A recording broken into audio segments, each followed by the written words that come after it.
नमस्कार दोस्तों, आज का हमारा हॉट टॉपिक है कि जब भी प्रॉपर्टी हम खरीदते हैं तो रजिस्ट्रेशन किसके नाम पे कराएं। हमारे बहुत सारे व्यूअर्स के कॉल आए हैं, उनके हमारे पास मैसेज आए हैं कि इस टॉपिक पे एक पूरी वीडियो बनाइए ताकि हम लोग अपडेट हों। तो दोस्तों, प्रॉपर्टी का रजिस्ट्रेशन किसके नाम पे कराएं, कहने में तो बहुत सिंपल सब्जेक्ट है, लेकिन इसको समझना ज़रूरी है। इसके लीगल पोर्शन को समझना है, इसके इमोशनल पोर्शन को समझना ज़रूरी है, क्योंकि भारत में जो प्रॉपर्टी का रजिस्ट्रेशन होता है उसमें लीगल से ज़्यादा लोग इमोशनल पहलू को देखते हैं।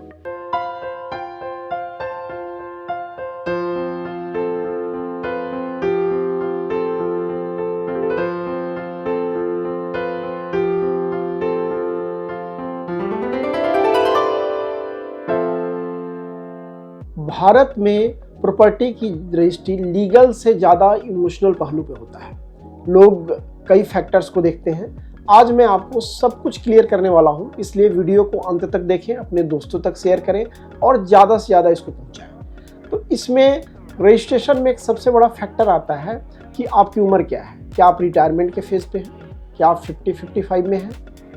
आप मिडिल एज में हैं जहाँ पे आपके बच्चे बड़े हो रहे हैं? क्या आप न्यूली मैरिड हैं? और क्या आप बैचलर हैं?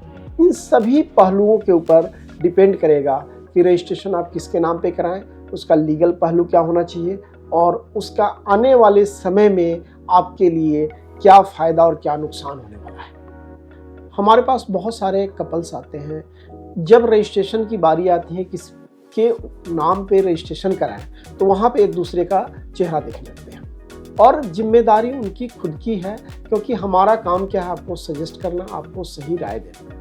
देखिए, समझना ज़रूरी है जो नियम क्या कहता है। नियम के अनुसार अगर आपकी शादी हो चुकी है तो प्रॉपर्टी अगर आपके नाम पे है, फिर भी उसमें आपकी पत्नी का आधा हिस्सा 50% का राइट बनता है। इसके वाइस वर्सा है, अगर आपने रजिस्ट्री अपने वाइफ के नाम पे कराया हुआ, अपने धर्मपत्नी के नाम पे कराया हुआ है, उस प्रॉपर्टी में लीगली आपका 50% का हिस्सा मिलता है। तो इसमें कहीं कोई दो राय नहीं है कि रजिस्ट्रेशन कराने से क्या फ़र्क पड़ने वाला है। अब एक चीज़ आती है, आज जिस तरह से समाज में डाइवोर्स के रेट बढ़ गया है, सेपरेशन बढ़ गया है, लोगों को एक भय होता है कि मैं किसके नाम पे रजिस्ट्री कराऊँ। मैंने आपको पहले ही लीगल बता दिया कि आप अगर खुद के नाम पे भी कराते हैं तो लीगल उस प्रॉपर्टी में आपकी पत्नी का 50% का राइट है। अब यहाँ एक पहलू आता है, कई लोग क्या करते हैं कि मम्मी के नाम पे रजिस्ट्रेशन कराते हैं। अभी एक पूरे भारत में एक न्यूज़ चल रहा है कि हार्दिक पांड्या, उनकी शादी हुई और उनके कुछ मैरिटल डिस्प्यूट चल रहा है। तो हार्दिक पांड्या ने काफ़ी पहले अपने इंटरव्यू में कहा था कि मैं तो जितनी भी प्रॉपर्टी ले रहा हूँ अपने मदर के नाम पे ले रहा हूँ, ताकि मैं किसी को क्यों हिस्सा दूँ। आपको मैं बताना चाहता हूँ कि चाहे आपकी प्रॉपर्टी आपके नाम पे हो, पत्नी के नाम पे हो, 50-50 का हिस्सा है। इसके अलावा अगर आप अपने मदर फादर किसी के नाम पे भी लेते हैं, उस प्रॉपर्टी में भी आपकी पत्नी का हिस्सा बनेगा, क्योंकि ये देखा जाएगा कि आपकी शादी कब हुई थी और आपने प्रॉपर्टी कब ली। प्रॉपर्टी में एक्चुअल किसने पेमेंट किया है, आपके अकाउंट से पैसा गया है, इधर आपने लोन लिया हुआ है, तो इस चीज़ों को भी देखा जाता है और बाद में मोस्टली जजमेंट आता है कि उस प्रॉपर्टी में पत्नी का भी हिस्सा बनता है। जो मेरी राय अक्सर होती है कि आप दोनों जॉइंट रजिस्ट्रेशन कराएं। अक्सर लोग 1% रजिस्ट्रेशन खर्च बचाने के चक्कर में महिला के नाम पर रजिस्ट्रेशन कराते हैं। ये आपकी अपनी स्वयं विवेक की राय है, लेकिन जो मुझे लगता है कि 50-50 बेटर है। इसके बाद एक पहलू आता है कई बार कि कई लोगों को लगता है कि रजिस्ट्री में हम अपने पेरेंट्स का भी कुछ हिस्सा डालते हैं।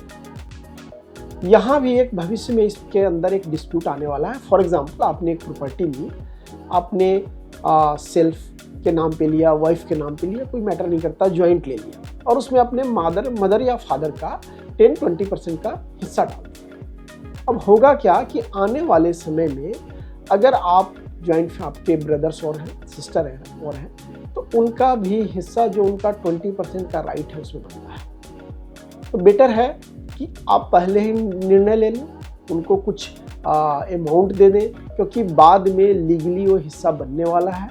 तो रजिस्ट्रेशन में ये पार्ट बहुत इम्पॉर्टेंट है कि जब भी आप रजिस्ट्री करते हैं तो उसमें कई बार लोग हिस्सा डाल देते हैं जो आने वाले भविष्य में उनके लिए परेशानी का सबब बन जाता है। मेरे पास कई फैमिलीज आती हैं, काफ़ी पुरानी शादी हुई पड़ी है, 25-25, 30-30 साल, जिसको हम बोलते हैं ना फेविकॉल का जोड़ लग चुका है, क्योंकि शुरू में शादी होती है तो इस संबंध को प्रगाढ़ बनने में बहुत समय लगता है।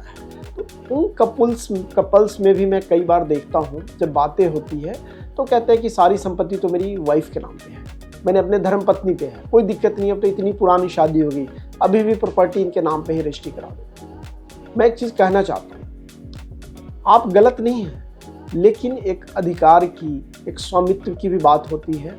आप 50-50 पे रहें, कारण कि आपने आने वाले समय में, फॉर एग्जांपल आपके बेटी दामाद हो गया, आपका बहू है, आपके पोते हैं, नाती है, सब कुछ है, अगर सारी संपत्ति केवल महिला के नाम पे है और पुरुष अगर चाहता है कि उसमें से कुछ अपने अनुसार करना तो कर नहीं सकता। वही है, इसका हम वाइस वर्सा लें कि सारी संपत्ति अगर पुरुष के नाम पे भी है तो महिला अपने अनुसार अपने बच्चों को अगर कुछ चाहे, किसी को एक्स्ट्रा देना, कुछ करना तो कर नहीं पाती। तो अधिकार और स्वामित्व में भी प्रॉपर्टी अगर नेचुरल रूप से बराबर हो, जो हम बात करें 50-50 जो हस्बैंड वाइफ का अधिकार हो, तो एक सामंजस्य बहुत ही बढ़िया रहता है। और जो ओल्डर एज में है, दोनों के बीच में भी तालमेल बच्चों के साथ बढ़िया बना रहता है। पैसा, संपत्ति रिश्तों को जोड़ता है तो तोड़ता भी है,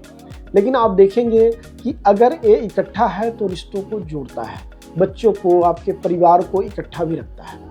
आपने बागवा मूवी सभी ने देखी होगी, मैं उसमें कुछ चीज़ें बताना चाहता हूँ। आपने देखा होगा कि अमिताभ बच्चन बहुत अच्छा कमाता है, हेमा मालिनी के साथ बहुत खुश रह रहा है बच्चों के साथ, लेकिन एक समय आता, आपने देखा होगा ओल्डर एज में बच्चे अलग अलग हो जाते हैं, सब कुछ हो जाते हैं।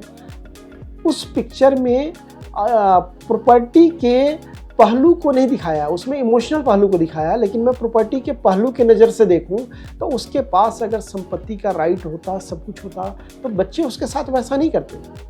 बच्चों ने बंटवारा कर दिया कि आप मेरे पास रहो, आप उनके पास रहो। उनके पास राइट्स नहीं है अपना खुद का काम करने के लिए, अपने खुद के चश्मे खरीदने के लिए, बनवाने के लिए उसको अपने बच्चों पे, अपने बहू पे डिपेंडेंट रहना पड़ता है।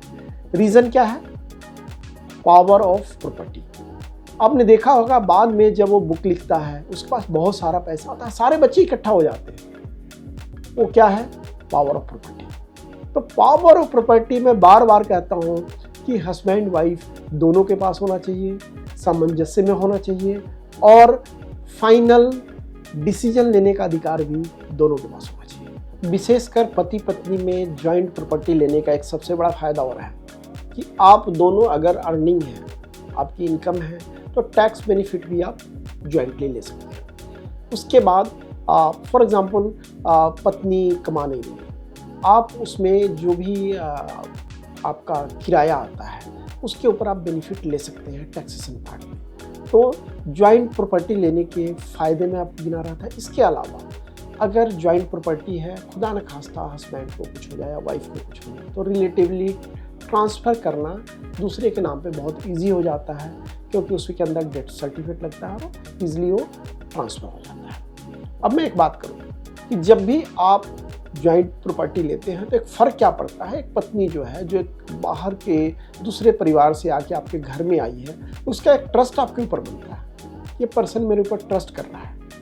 क्योंकि कई बार मैं देखता हूँ बहुत सारे हमारे पास लोग आते हैं, बातचीत करते हैं, लीगल पहलू पे भी बात होती है, तो उनको लगता है नहीं, साथ में बैठे होते हैं, कोई बात नहीं करते, बाद में कहते हैं कि मेरे नाम पे ही कराइए या रेकमेंड करिए कि मेरे नाम पे रजिस्ट्री हो, मुझे टैक्स बेनिफिट मिलेगा। कोई भी बहाना होता है, कई चीज़ होता है, लेकिन आपको ये समझना ज़रूरी है, अगर आप अपने नाम पे भी कराते हैं तो 50% तो उसका हिस्सा बनता ही है।